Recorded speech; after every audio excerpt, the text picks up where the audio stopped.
Hereford. We've got Tony Water.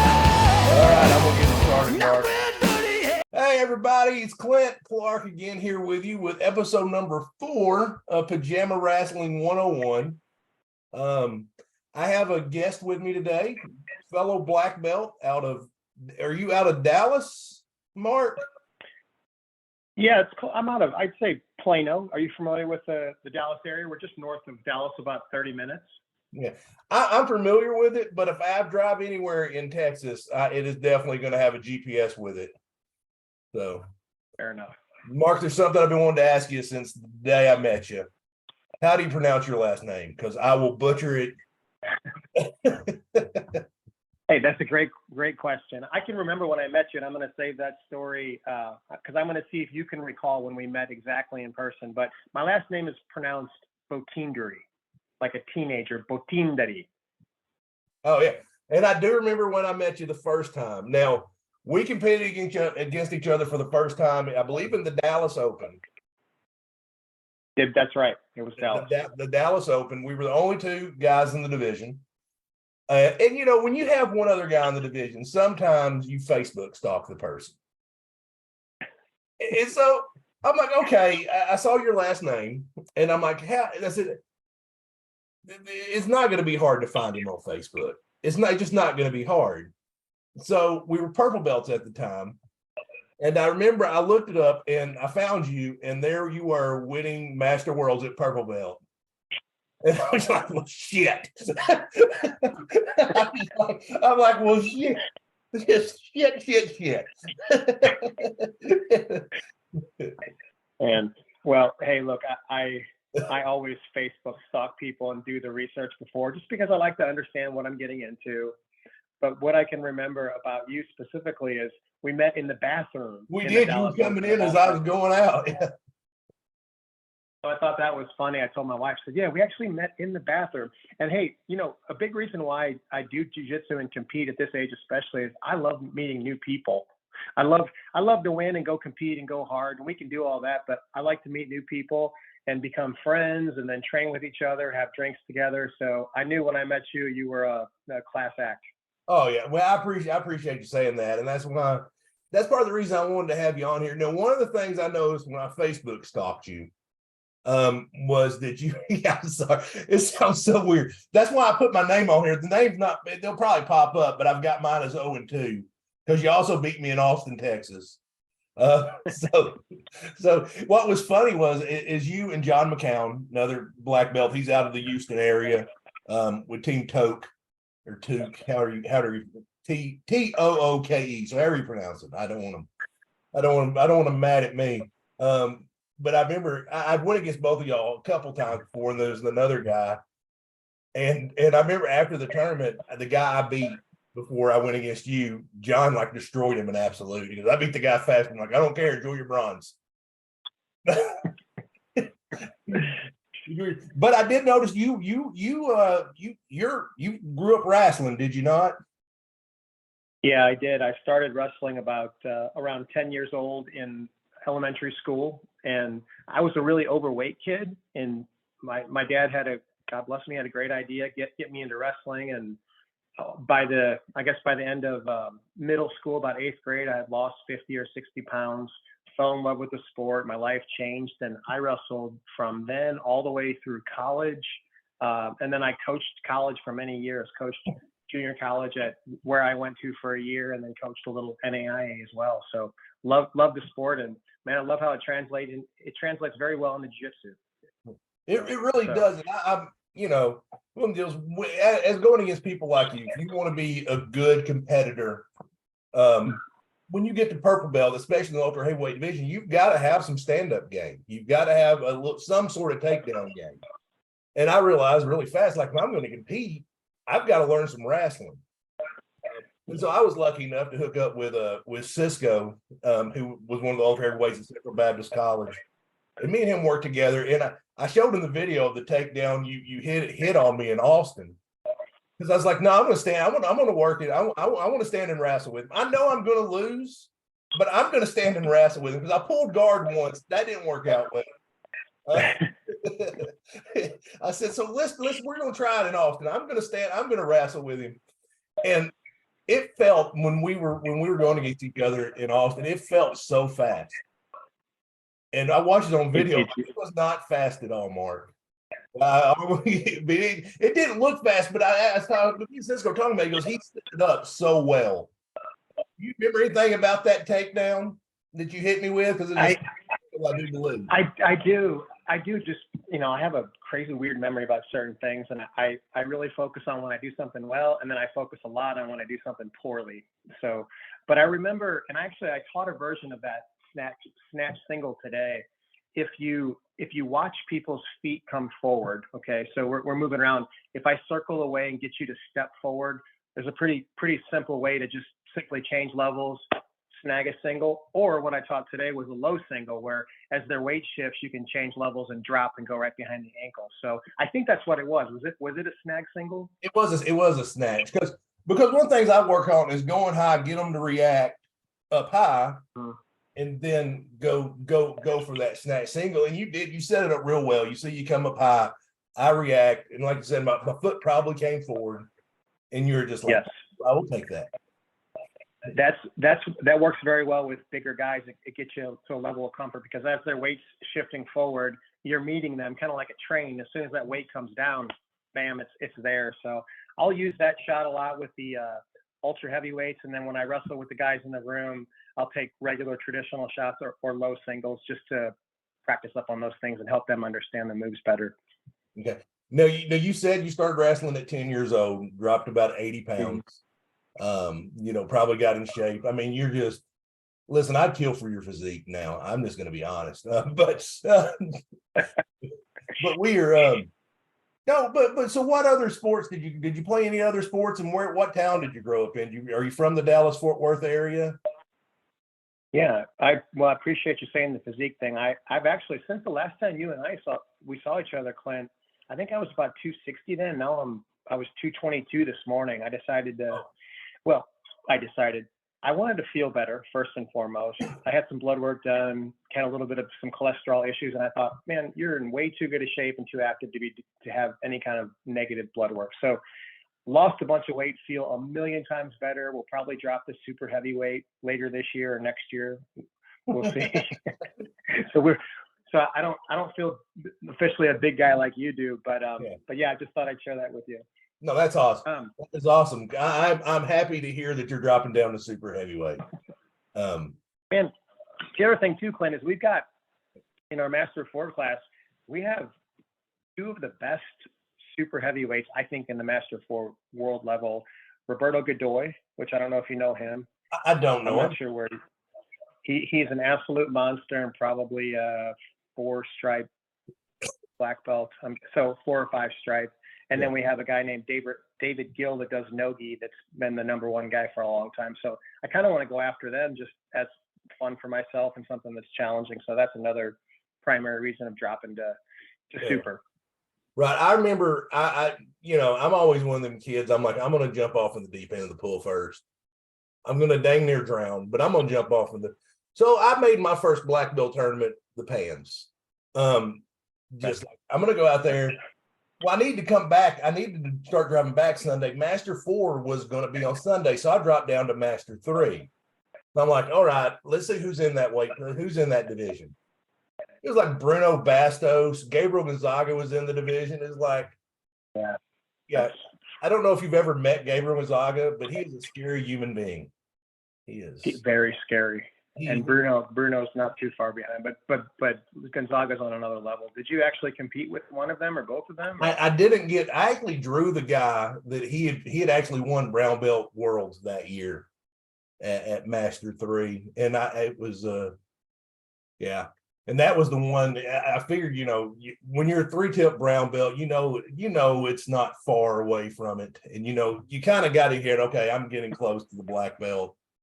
And so, it's like, okay, if I'm going to go compete at brown belt, have a chance to win it, I need to do it now. And so I went out there, thought I really did, because you'd moved up to Master 4.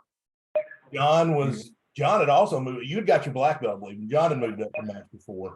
And so I was like, okay, the two guys that always beat me aren't in my division. I said, I got a shot. And then I got food poisoning. And so, Oh man. well, and I think I have to tell this every time I'm on the podcast, but the podcast, but I literally was I went out there and it was the most miserable I think I've ever been. Yeah. Went out there and just got through it. And then, Yeah, well, that's unfortunate to hear. John, I will answer your question, I promise you. John's another really solid competitor. We've seen each other a couple of times. And then this is, again, what I love about the sport. I met another guy about 2 months ago I competed against, Brett Rustin. If that name rings a bell. I've went against Brent one time. And super solid guy. I saw y'all win against each other. Judo black belt as well. Yeah, and so I didn't do the homework and the Facebook stalking like we talked about earlier with him. So I thought, I'll just go out there and wrestle. And he got grips right away. And man, it was really difficult to take him down. I didn't know he was a judo black belt. He had a really good foot movement. So finally I passed him by, and then I put him in a really tight cross arm choke from like side control, and he didn't tap. And so I think it was 2-0, but really, really tough guy. And again, another really good guy that I'd love to try to connect with and train with one of these days, just like with you. Yeah, we'd actually, me and him went against other. Easy for me to say. Me and Brent went against each other in AGF Nationals, and okay. I think I beat him 6-4, and it was one of them deals where he was. Now I only like doing gi, and I know you do a lot of no gi, and we'll talk about that. The difference you see in gi and no gi in a minute, but with him, I got him with the leg lasso sweep, right? Fished in the leg lasso open guard because I've been working on wrestling pretty good, and he had and he was a judo guy, and we just couldn't take each other down. So I finally pulled and was able to get the leg lasso sweep, and I think I could have hit the bicep slicer, but I didn't realize it wasn't illegal. I mean, it wasn't illegal at purple belt in AGF, but super talented guy. And I knew whenever I saw that he beat John, I'm like, okay, I got lucky to get him that day. No, man, we're all right there. It's just making at our level, and I think you make one mistake and the match could just be over, right? That's just the level that we're at now. So you're that's a great win for you.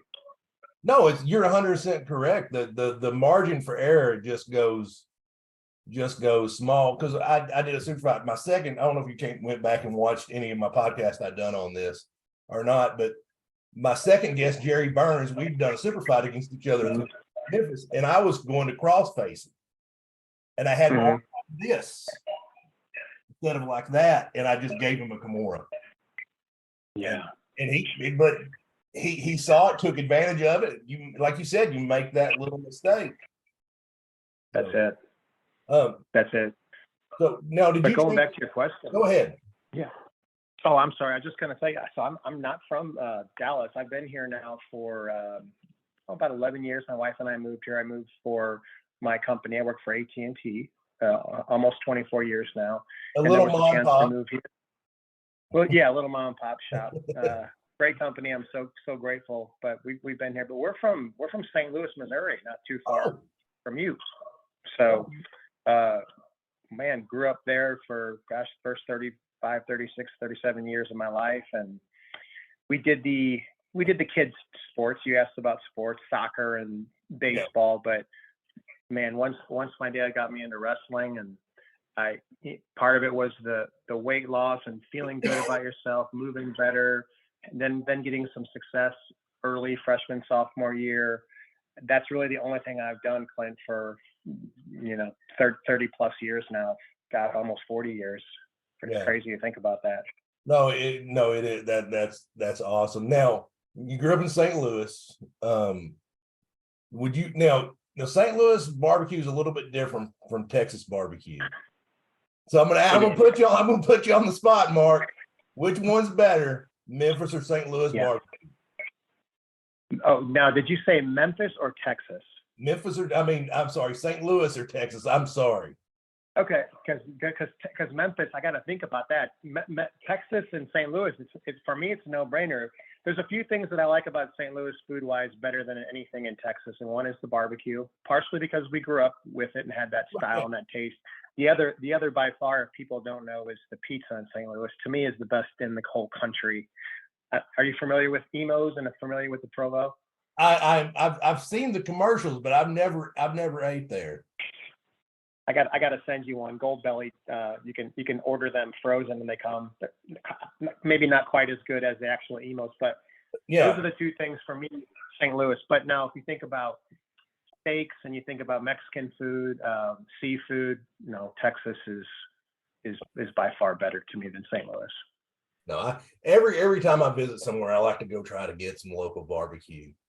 Matter of fact, when we were in Austin, me and the wife, we wanted to go to Franklin's because you hear Franklin's, and I went. Where I work, they make this assessment, and it basically will tell you about yourself a lot. And it says Clint has no patience. So we went by Franklin's, and there was a line around the building.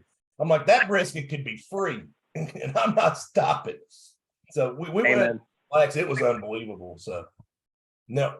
I agree with you, Clint. I can't. I'm not going to stand for an hour, even 45 minutes, maybe 30 minutes. I don't know. Maybe there's a time limit, but I'm with you. No, we'll go find something else better. And the thing about Dallas that I love more than St. Louis is there's just so many more options. Like my wife and I, the biggest question we have to answer on the weekends is where are we going to go eat? Because I'm not kidding you, there's probably 50 things in a 2-mile radius from where we live. There's just so much. So great city we live in.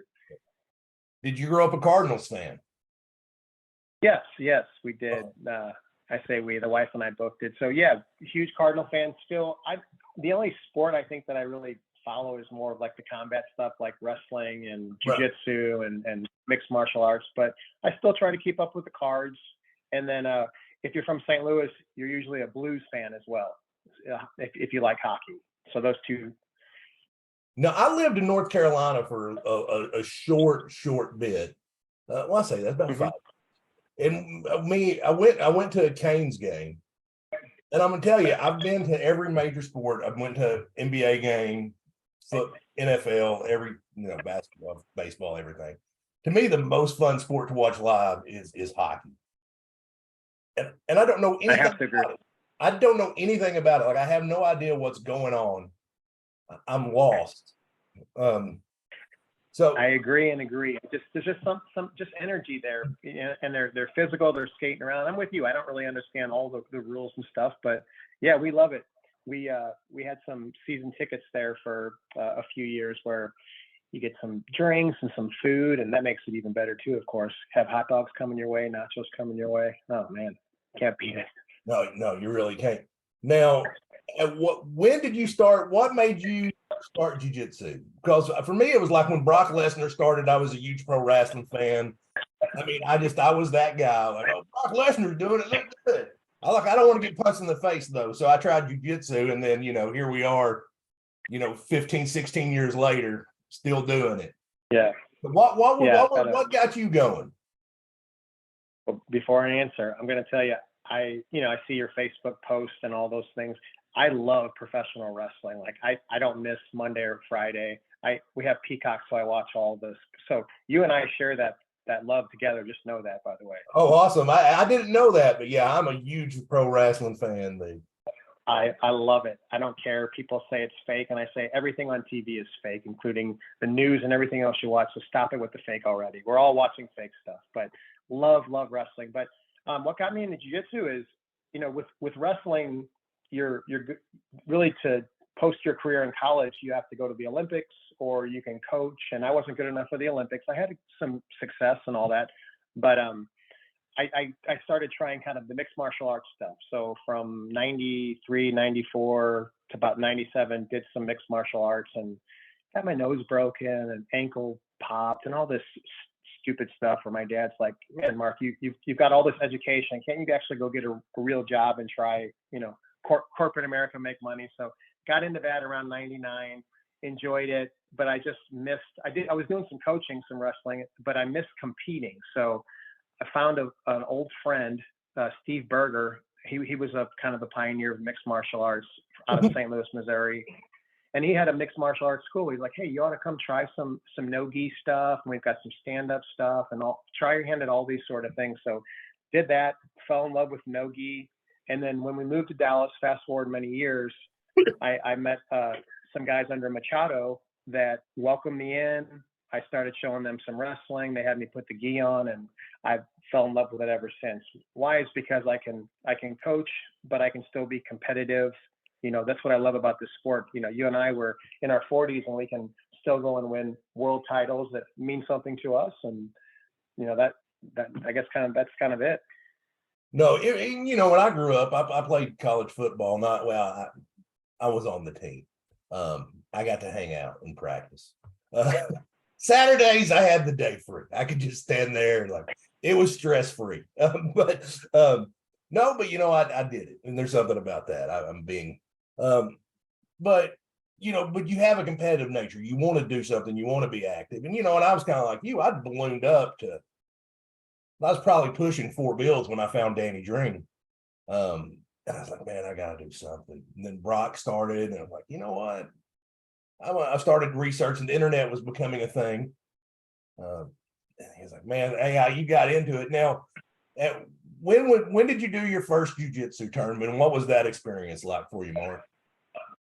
Yeah, that was so the first 2 are very memorable because the first one, I was probably mid to late 20s and had the wrestler mentality. I felt, cocky and good. And there was a local Fort Leonard Woods. You're familiar with where Fort Leonard Wood is in southern Missouri. I've heard of it, yeah. Yeah, relatively close to where you are. Anyway, I went there thinking I was going to go smash through some guys, and a couple of Fort Leonard Wood jiu-jitsu practitioners came, bigger, stronger military guys, and one of them just beat the crap out of me, where I still remember it, and my wife still gives me trouble. She calls me second place a lot because of that loss. She can't let it go. I don't know why. But anyway, he beat me so bad that I said after the match, I said, hey, do you mind if we go again? Because it was a small tournament. He's like, no, I'll go with you again, and beat me just as bad, submitting me both times. So I'm like, okay, now I've got something to work for, and I've got to get good. So fast forward, did a couple of years in the gi, got to a blue belt, and went to one of the local Naga tournaments in Dallas. And I thought, I'm going to test myself. I'm going to go to the advanced level. And in Naga, at the time that I was there, I could be a blue belt and go to the black belts, because there was a black belt there that was my age. Super nice guy, and we're friends ever since. But did the advanced, and then the advanced no gi, and won that. Had a couple of pretty tough guys, but just wrestled with them, and then ended up beating the black belt, which really helped me mentally, just staying in position. It was a close match, and we became friends. He came and trained at my academy, as a matter of fact, that's what I love about this sport. He did beat me up pretty good in my room. That's just how the sport works. But that's really memorable stuff. And you said it perfectly. It's just the competitive nature that we have as athletes, especially when you compete on the collegiate level. It doesn't really ever go away. You want to do something, and those kind of pushed and evolved me to think, man, I can keep doing this. Got better. Went and did the. I'm getting off your question here a little bit. You keep talking, Mark. It's good. Yeah, just eventually went and did the Purple Belt Worlds and won that, and was just happy. That was probably the most fun tournament. Why? Because it was in Vegas, and I had a bunch of people with me, and the school I was training with, we didn't have a lot of competitors, so it was a big deal for the school, and it was just a fun trip. And then went and did the brown belt no gi worlds and won that.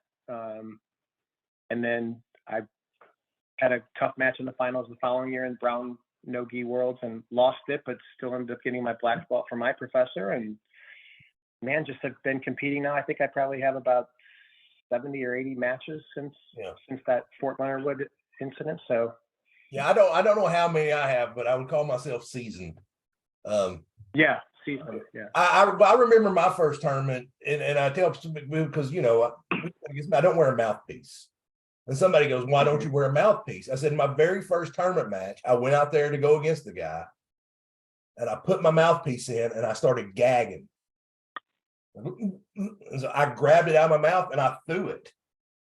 Yeah. I'm like, last time I wore one. But the funny story about that match, just a little levity, make you feel better about yours, is I got a takedown, and it was a straight hillbilly belly to belly suplex. I took the guy down, and I kept going for an Americana because big ultra heavyweight, that's what you learn. And I remember the guy coaching me goes, Clint, that's gone. You got to go for something else. I'm like that's what I have. This is it. I'm either going to get this or I'm going to lose. That's great. I love how we remember these things. Yeah. Like I said earlier, it's those things that just stick in your head. And then for me, I couldn't tell you everybody I beat, but I can tell you everybody that I've lost to. I can tell you why. You know, I get really focused on that because I truly think that's what makes us better. We've got to go out there and we've got to lose and have to understand what we're doing wrong or how we can improve to be better. And it's funny you say that because I find it so much easier to train harder after a loss than I do a win. Like after a win, I kind of tend to get a little fat and sassy, get a little cocky, like, all right. And then next day I lose, I'm like, that's it. I mean, like I think after you beat me, I posted me out running President Hendricks, like, I ain't done. But now you're being a little bit modest on your purple belt worlds win, I think you're being really, really modest. How long had you had your purple belt when you went out there and won purple belt worlds? You know what? I keep track of this stuff. I'm going to cheat and look at my phone here. Oh, you go ahead. I don't know that I had it very long. Let me just tell you. I did it. I'm going to say I had it for maybe. I was a blue belt, Clint, for a long time, and I get why. My professor at the time under Machado, Mike Madeley, great guy, I love him to death. He wanted me to stay as a blue belt for a long time. He's like, just enjoy this. Don't worry about because back then I'm like, well, I should be getting progressing faster. I'm going on and smashing people, but he said, no, I want you to enjoy the ride. I want you to be really technical and be the best blue belt you can be, then be the best purple belt. But I think I had my purple belt for just a couple of years, and I didn't get my brown belt from winning the worlds from Mike. I ended up. I'm changing the subject here a little bit. But you go ahead. Your story. I ended up finding. Okay, thank you. My professor that gave me my black belt, Alex Faria, he's under Hodger Gracie. I ended up going and training with him one day. I had a friend that said, hey, you should come over and try this gym out. We've got some Brazilian guys, they're killers. I'm like, oh, good. I had just won the purple belts and I really wasn't getting pushed in my room. So I'm like, yeah, I'll go. I felt good. And I got there and I see 7 or 8 Brazilians, some purple, brown, some black. I felt good. I felt strong and big. They were all medium, heavy. I thought, I'm going to smash through these guys. So what a wake-up call. I got the crap kicked out of me just one match after the next. By the third match, they were submitting me multiple times. I left there. I'm like, I'm terrible. I don't deserve to be a brown belt. All these things going through my head. And I thought, well, one thing I know I need to do is I need to go there and train there because they're way better than me. They can teach me. And I trained with them for about 9 months or so as a purple belt. Ended up having some success and finally got my brown belt through Alex Faria, like I mentioned earlier. Now you did mention you won brown belt Nogi worlds. Mm-hmm. What was that in the pyramid in Long Beach? No, that wasn't in the pyramid, but that was in Anaheim. Okay. If you're familiar with, it's Southern Cal. Yeah. So another beautiful area. There's Disneyland or Disney World, one of the two. I made it that Panera Bread there by Disney in California. No, I did Long Beach. I competed in the pyramid once. Okay. So I just did the Long Beach Open. It was a quick trip. I have a college football buddy that lives right there in Anaheim. So I stayed with him and it was now after you finished in Nogi Worlds, what's your meal to go to afterwards? Because I remember mine after I won the Long Beach Open. I did Roscoe's chicken. Yeah. I have no regrets.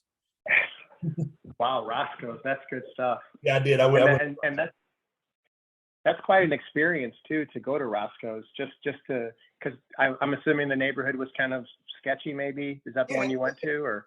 Well, I'm grew up from rural Arkansas. I mean, everything's sketchy to me. But yeah, it was definitely a rougher area. You would say a lot of graffiti stuff like that. But man, the food was amazing. Yeah, I can imagine. No, so for me, I usually it's kind of sad to say this, not really though, but I like to have some beverages, some adult beverages, you Yeah. know, some good beers and some good wines. And I think after the first place match, it was a steak. Yeah, we stayed south of Anaheim in Laguna Beach because the wives went with us, and that was a wonderful trip too, because we scheduled it where we were there for 3 or 4 days. So Laguna is beautiful. It was expensive, I remember, because I'm like, oh my gosh, but well worth the trip. They were waiting for us after the tournament, a friend of mine and myself. We drove back down. They were there. They already had some cocktails, one lined up ready for me, and just a beautiful night, man. Yeah. Now, do you prefer doing gi or no gi now? I mean, you've been in the gi quite a bit. You've done a lot of no gi. If you're signing up, what is your preference? Are you just kind of like, give me whatever? Yeah. No, I've had a lot of success with the gi, but I still prefer no gi. And I'll tell you this, I think once I get to the super heavyweight weight class in the gi, I'll feel better. I don't know, man, there's just some of the guys at ultra heavyweight, our age, Clint, are just monsters. Like Carlos Faria. Have you gone with him yet? Have you competed with him? I've not, but I'll let the cat out of the bag. You know, I had another surgery on my arm, my hand again. You kind of see I got a little scar there on the elbow. Yeah. But yeah, like I said, I am going to do Master Worlds again. I'm going to go out to Vegas this year. I'm going to jump off the deep end of the pool again, black belt. I'm kind of giving myself time because I just now really got started going again where I can roll again. Then, you know, my hand's a little bit different after the nerve damage. So it's kind of feeling my way out again and learning like, hey, this is what my body can do now. And that's kind of just as we get older and we age, they're that calendar flips and there's just stuff we can't do anymore. Stuff that we used to be able to do, we just can't do. And so I'm going to go to Master Worlds, but he is signed up, and I hope I go against him because it's just, you know, it's good to be scared for your life. It is, and that's a good way to really test yourself. But you know, getting back to your question, it's just with the guys that are that big, I don't really feel comfortable taking a lot of my offense with them just because especially now being a smaller ultra heavyweight. So, but in no-gi, I'm comfortable with no matter who I go with, just because I can pummel, I can tie, go to Russians and all those sort of things. So I definitely like them both, but I think if I had to pick one, it would be no-gi. Yeah. Man, I had a question followed up for you, and then it was just like just flew right out of my brain. Now, do you prefer the super fight or the tournament format? I enjoy the tournaments more. The super fights, even after I probably have 250 wrestling matches and I don't know 75 jiu-jitsu matches. I still get really nervous in those super fights, and sometimes so nervous. And it's so weird, even after having that many competitions, that sometimes my nerves take over and I lose just because I'm in my own head, right? Yeah. I don't know if that makes sense to you. No, it does. It does. And especially when because of the super fights, man, you walk out there and everybody's just sitting there, just watching you guys. They're just sitting up, and I don't know, something about it. But the tournaments, I can get nice and warm. I can walk around, see other people, the matches, all those sort of things, and just feel like it flows better. And then I also like being able to get multiple matches sometimes. So I'd have to choose the tournaments. Now, I'm not trying to call you out or anything because I don't do it either. Now, I've noticed every time we've competed, you're usually on the podium in ultra heavyweight. Now, you don't do the absolute division a lot, do you? Yeah, no, it's usually, especially again, I think part of it's just because I'm usually heavy. Because I noticed fighting with Brent a couple months back, I was really sort of injured, so I just wanted to go do a match and be done. But I felt my cardio felt good when I got done. But going back to your question directly, Clint, I feel like after a few matches, especially carrying for me 250 and 260 on my frame, I'm pretty tired. So I'm like, I don't have the energy to go and do the open. Maybe losing some weight now, maybe when I'm feeling healthy and good, I will. I'm planning on just doing no-gi from here on out, by the way, but doing Austin, which is coming up in, I don't know, a month or two. And I plan on doing both the weight class, hopefully somebody's there, and then the open. Yeah, no, and I wasn't trying to call you out. I just don't like doing it because me and you've been around long enough. When you've been around as long as me and you have, almost 2 decades. I think between the two of us, we probably got close to 4 decades in the game. Yeah. We but people look at it and go, oh, that 180 pounder, 200 pounder just beat this 280 pounder. I'm like, no, that guy's better at this sport than the 280 pounder, but to the outside look, it is like, God. So I've never seen any advantages in doing it for me. Like, like John, for example, he had a goal. He set a goal like he wanted to be in the top 10 in the world. So he would show up and take, even if he had to take walkover for those heavyweight, he would go do the absolute. And I've just never liked doing it. I'm like, I don't want to go chase a little guy around the mat. Yeah. Well, no, you're right. You're definitely, I think you're definitely putting yourself out there, and you're right about, hey man, you get somebody 180, 190 pounds that's in shape. It doesn't matter if we're 280. They're gonna work and do their things. The cardio is probably going to be better than ours because we have more weight. So I really get it. Again, I think just for me, it's just when I compete, I wanna win, of course, and I want to make sure that I'm 100%. And that's probably why the getting tired. But this past few months, minus getting hurt a little bit, and I can share some stuff on who I'm training with now. Minus the getting hurt, I feel better than I've ever felt before. Cardio's good. I've been doing a lot more stretching with this new academy that I'm with, and I have a monster of a partner, kid named Francisco Lowe. Matter of fact, he was at the Worlds this past weekend and lost in the match right before the semifinal. So he just missed one match from placing, but working with him, doing a lot more stretching and all that sort of stuff, I feel good now and feel ready to try to win even more. So we'll see. No, that's awesome. Yeah, I was thinking after this last surgery, I'm going to be done. I'm done. I'm like, it's time to try coaching. And I've got some guys that look at me as their coach and their mentor, which is weird. Just it's weird for me. I'm like, y'all need to look up to somebody else. I'm not the one.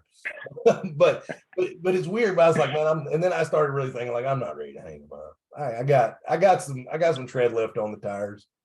So so you said you're doing Austin. Yeah, definitely doing Austin. I'm shooting to do the no-gi worlds as an ultra heavyweight just because I have so many points accumulated right now. I think I'm number 2, and plus I really want to go, and I think the number 1 guy will be there this year, the defending guy. I'd like to try and go and beat him. So gonna do that. And man, I'm with you.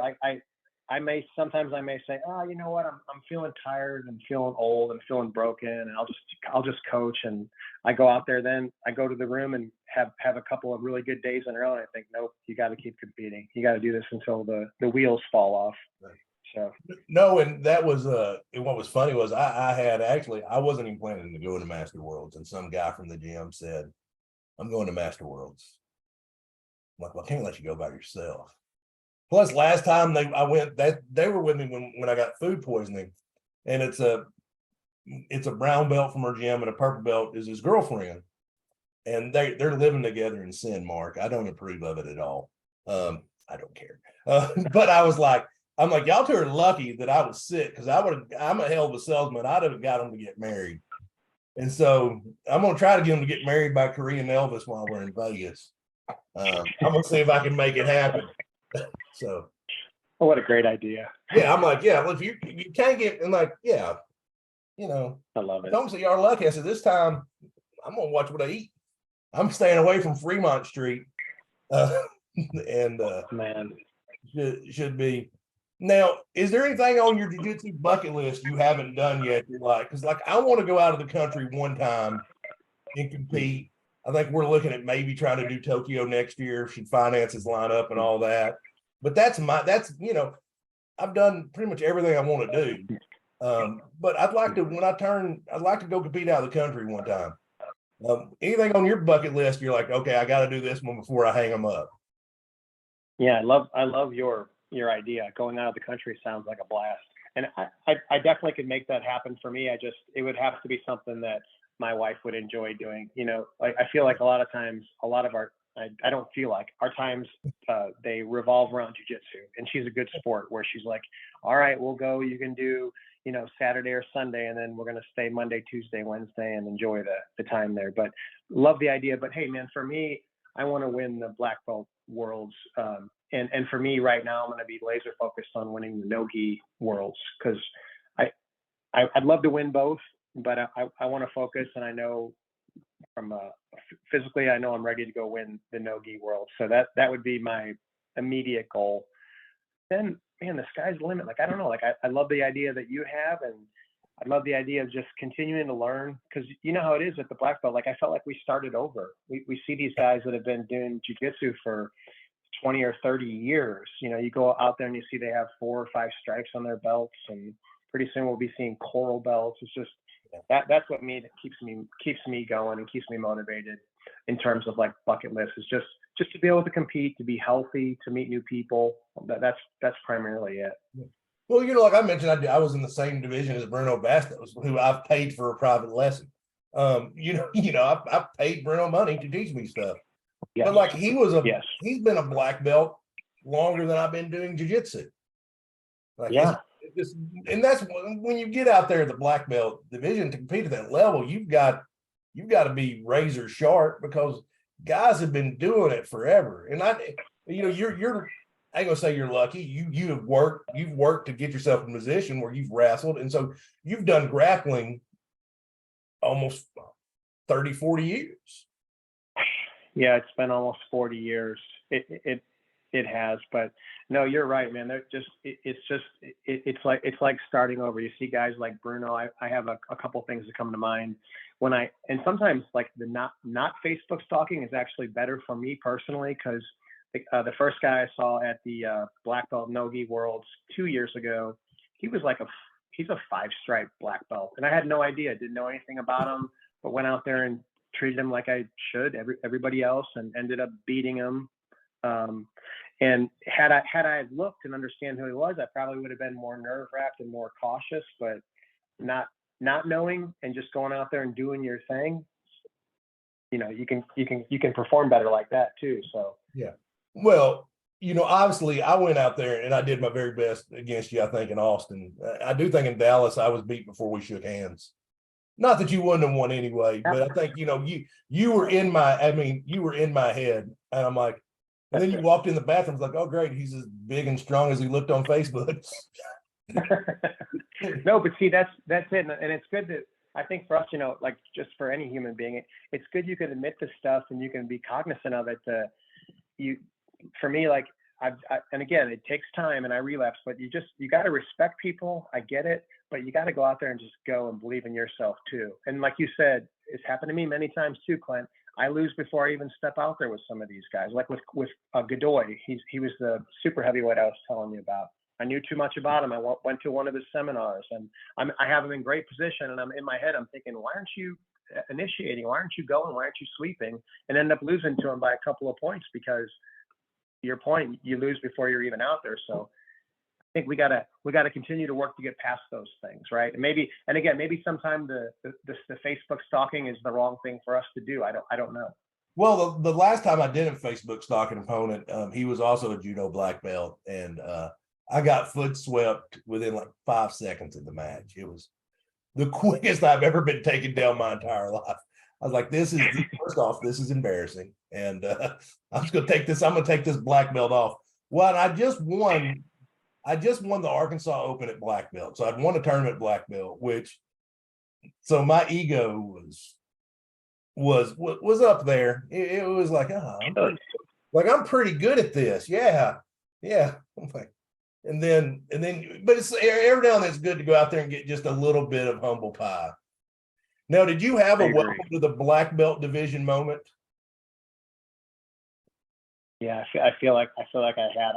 I'm going to say it was probably Carlos Farias. And again, there are definitely good things about looking at people to understand what you're getting into. Like, I agree with that philosophy, but I also, had I not looked and understood him, I probably wouldn't have given him the amount of respect. So was tentative with him and gave him his position. And then I ended up getting submitted from him. And I was just so ticked off at myself. I mean, that's definitely the answer to your question. That was kind of my welcome.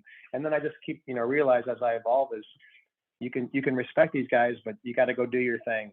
We can be friends when we get done, especially guys out there that are doing this for a living. Like you and I, we're sport jiu-jitsu guys, right? We're going out here because we love the sport.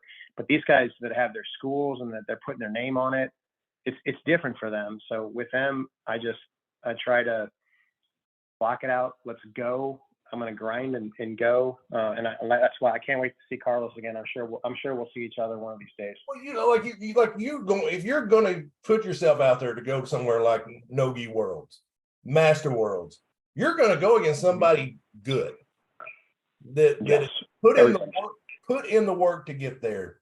Like, I'm not just going to go. Like, I'm not just being like, well, I'm signed up for Master Worlds. I'm just going to go out there. I'm going to go out there and I'm going to have fun. Like, I'm not going out there, I'm not going out there, honestly, I'm not going out there expecting to win, but I'm going to go out there and try to win every match. Everybody I go against is going to get my best shot.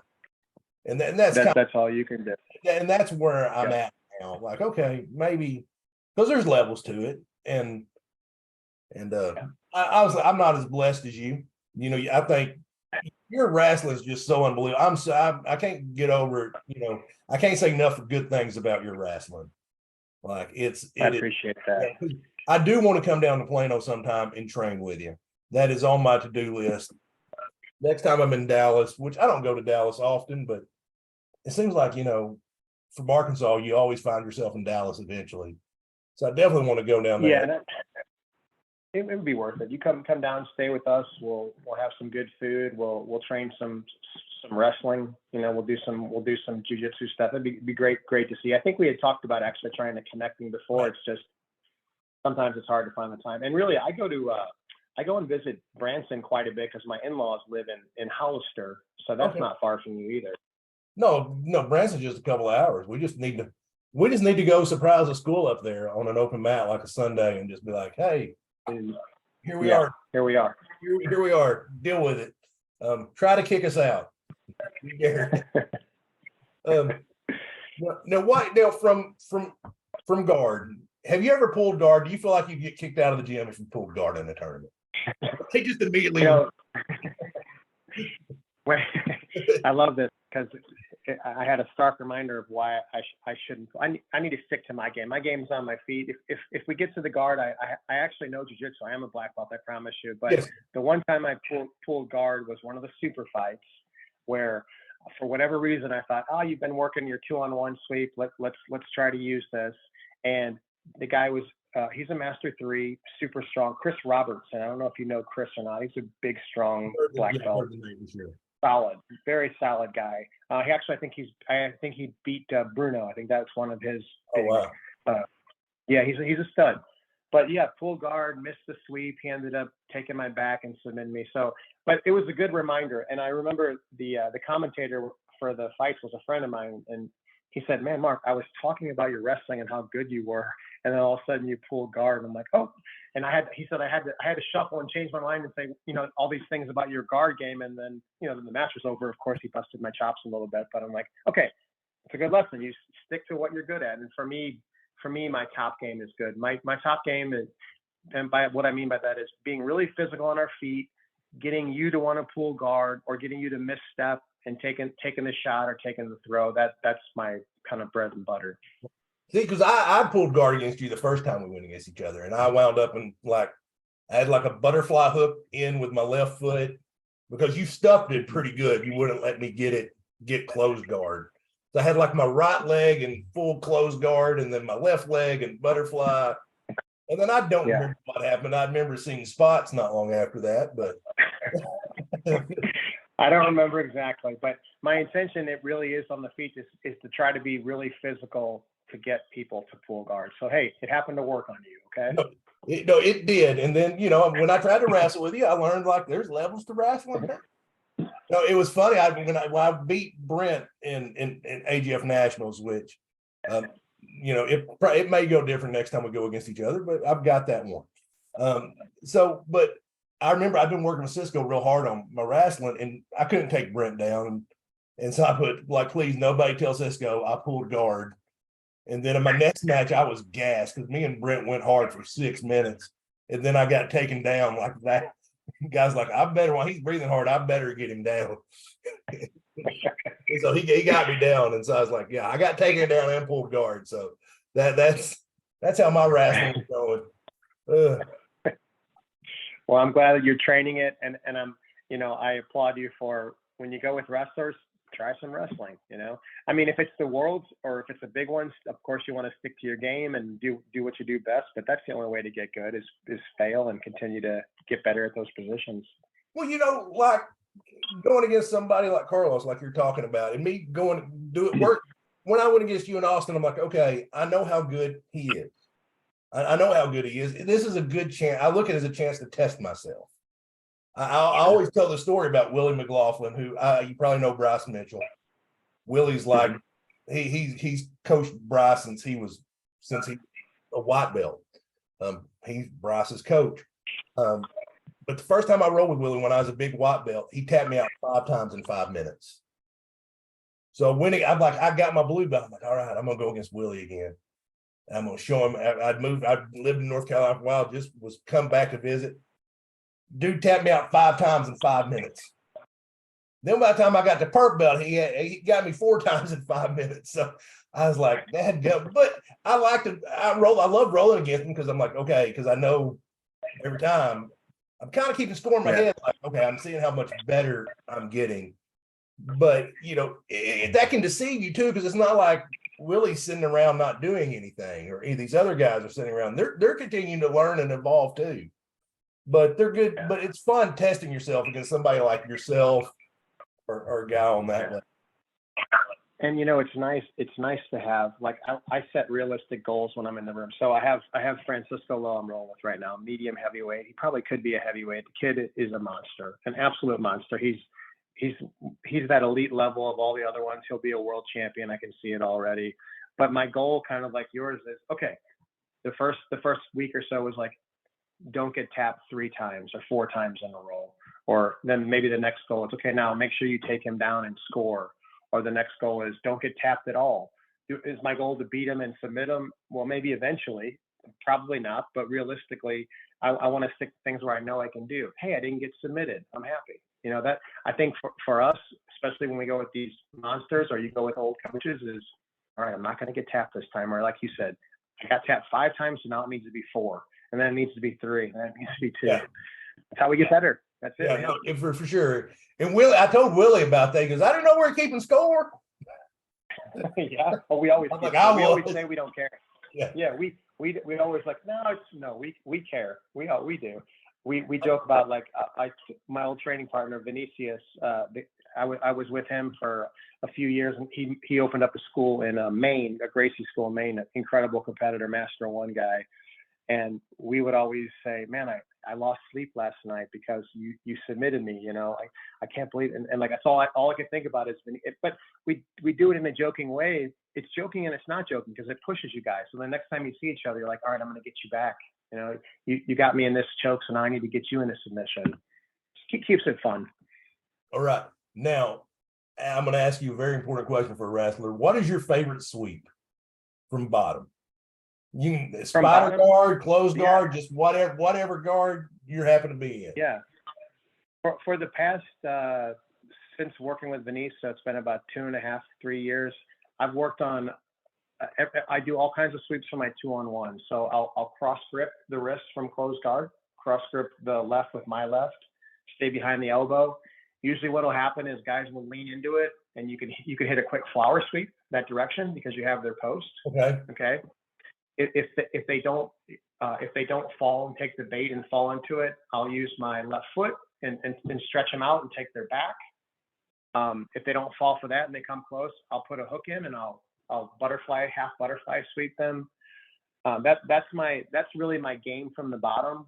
And for some reason, if I can't secure the wrist, or if I'm going with a Francisco or somebody who knows just to stand up and back out, I'll go to deep half guard. And I've been playing that for about the past 2 years as well.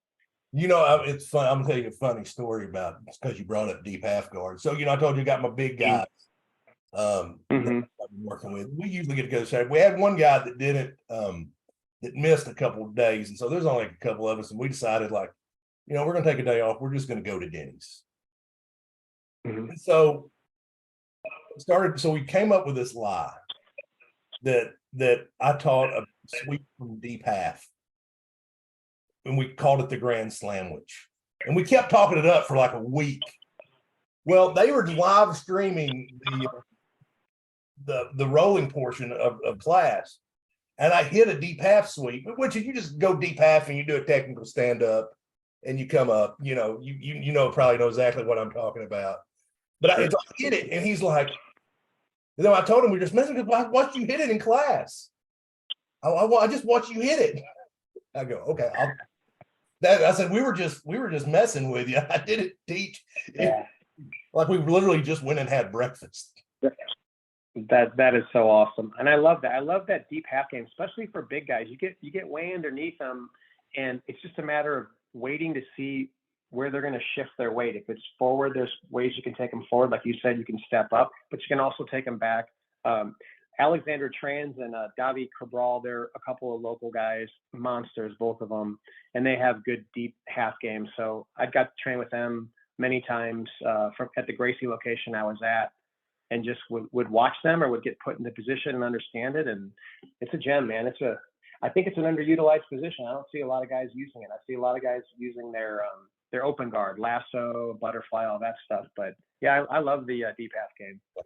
Now I've kept you for about an hour, so we'll start wrapping it up. But tell me how you've seen the jiu-jitsu scene grow since you started, because I remember when I first started, like it was a big deal to see a blue belt on the mat.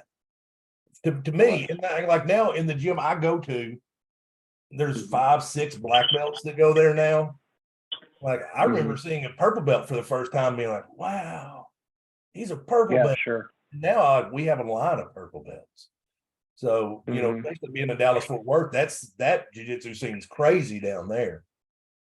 It just exploded. I think it's a number of things, that right, wrong, or indifferent. So it's definitely social media and guys like Gordon Ryan and others. I'm not big on the talking. I don't like it. I'll just say that. No. But that attracts a lot of people. It's drama, it's attention, and plus like Gordon Gordon specifically, he's a monster. He backs up what but I still don't like it. So that's helped out a lot, the social media aspect part of it. But I think the other thing is people see it, whether they're young or old, and understand they come in, there's a camaraderie to it. There's a team, there's love. There's something where you guys can go and train, get better at, you can progress with the belt rankings. You can make lifelong friends. You can do all these things that are more than just, going out and winning a match. I think people catch on to that.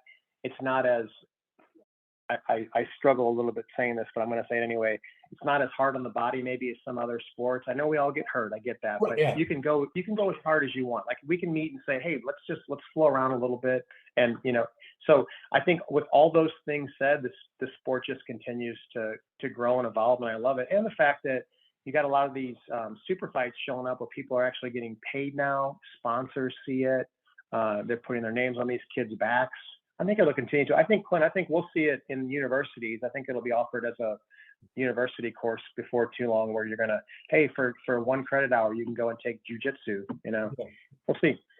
No, I agree with you. I think it'll eventually get there. And I got paid some mad cash the last super fights. They paid me to judge, and so I had to sit there in my little flags going, I go for blue, I go for red. And I messaged the guy, because the Summit Grappling, they haven't run out towards Texas yet. If they do, I definitely tell you to sign up, because a great bunch of guys. But they've been running Tennessee and Arkansas. So I'd actually signed up, and I had to drop out because I started having trouble with this. I started having the nerve issues in my hand and stuff again. They were thinking it was in my neck, which they finally cleared. So it's like I was bummed, man, because like they're like, you can't do jiu-jitsu. So I was shut down from like August till March, April. Just wow. They're like, don't do it. You can't have anybody strangling you. I'm like, I don't know, what else am I gonna do? So that it sucked, and that was rough on me. But I messaged James like, hey man, I'm still down, but if I can help out with the event at all, let me know. He's like, Clint, I'd love to have you judge. I'm like, sweet, I'll be there. And so I showed up, and I didn't know I was getting paid. I was just doing it because I wanted to do it. I was like, sweet, $75 for that. Yeah. Why not? Yeah, that's incredible, man. So there was ways to be involved, but it's nice. And so now I've got guys that want me to help them get ready for it, and I'm kind of getting ready for the next one, and I'm kind of using that as my camp for to get ready for Master Worlds. Like, okay, like get Awesome. good. It's hard to simulate going against you.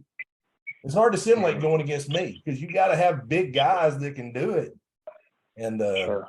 and especially, and it's hard to find.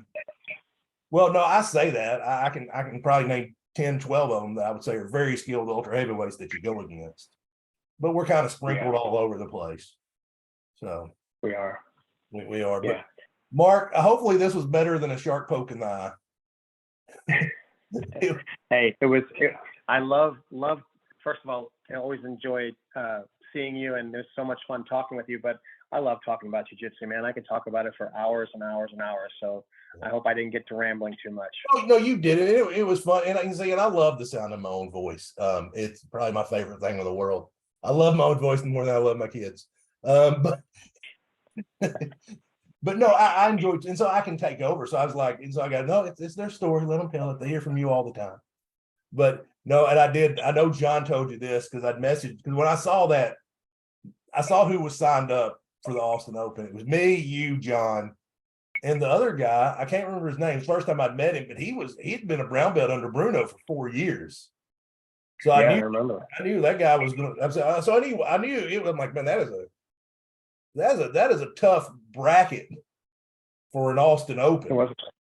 Yeah, and so I'd messaged John because I was 0-2 against him at that point. Well, no, I may have been 0-3 against him. And then I was 0-1 against you. And I messaged John, like, are you tired of beating me yet? He just responded. He responded, no. That was all he said. And then I saw the bracket came out, and I had the other guy. I'm like, I don't know who this other guy is, but thank goodness them two are going against each other. I'm like, it's missed me with that. But then that's when, and I posted the picture of the podium like that. This was a tough podium. That was a good one. That was a good one. So, Mark, thank you so much for jumping on. And man, I'm sure we'll run into each other soon. And yeah, next time you're in Branson, let me know. Maybe we can find a gym that's having an open mat up there or something like that, and get together and train. I'm sure that we can. We can hit some jiu-jitsu, and yeah, like you said, the other important thing, we could get some drinks or some food or something for sure. There you go. All right, my friend. Well, guys, like, share, subscribe, do something like that. I don't care. Do whatever you do. All right. Thanks, guys. We're out.